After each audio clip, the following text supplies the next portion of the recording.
এজন বান্দিয়া গাঁও পঞ্চায়তৰ সচেতন ব্যক্তি হিচাপত আৰু এজন অধিবক্তা হোৱা হেতুকে মই এইটোৱে ক'ব বিচাৰোঁ যে আগন্তুক পঞ্চায়ত নিৰ্বাচনত বান্দিয়া গাঁও পঞ্চায়তৰ এলেকাৰ ৩ নম্বৰ পূব মঙ্গলদৈ আঞ্চলিক পঞ্চায়তৰ পৰা যুৱক হিচাপে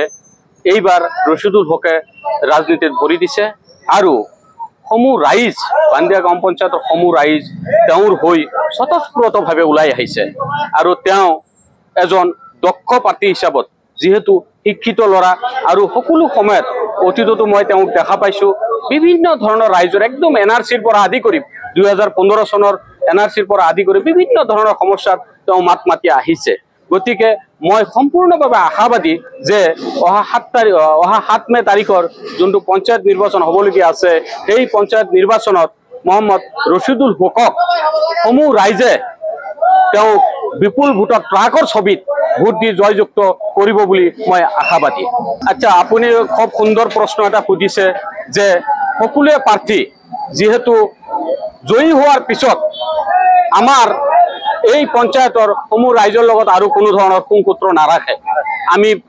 অতীতকালত দেখা পাইছোঁ বিভিন্ন প্ৰাৰ্থীয়ে সভাপতি হৈছে, কাউন্সিলৰ হৈছে, হোৱাৰ পিছত আমাৰ এই বান্দিয়া গাঁও পঞ্চায়ত সমূহ ৰাইজৰ লগত কোনো ধৰণৰ যোগাযোগ সূত্ৰ স্থাপন কৰি ৰখা নাই, অকল নিজৰ স্বাৰ্থৰ কাৰণে কাম কৰিছে মই দেখিবলৈ পাইছোঁ। কিন্তু মই আশাবাদী যেহেতু ৰচিদুল হক উঠি অহা যুৱক, তেওঁৰ এটা ভৱিষ্যত আছে আৰু তেওঁক ৰাইজে স্বতঃস্ফূৰ্তভাৱে নিজে ইচ্ছাই তেওঁক টানি লৈ আহিছে যে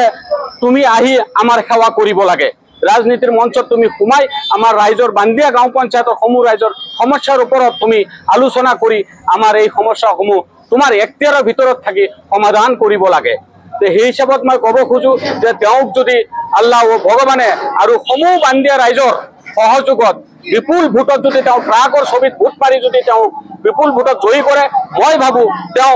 ভৱিষ্যতে বান্দিয়া সমূহ ৰাইজৰ লগত তেওঁ এটা ভাল যোগাযোগ স্থাপন ৰাখিব আৰু সমূহ ৰাইজৰ পৰামৰ্শ লৈ লগতো আমাৰো পৰামৰ্শ মতে তেওঁ সকলো সমস্যা সমাধান কৰিব বুলি মই আশাবাদী ও চুক্তিবদ্ধ।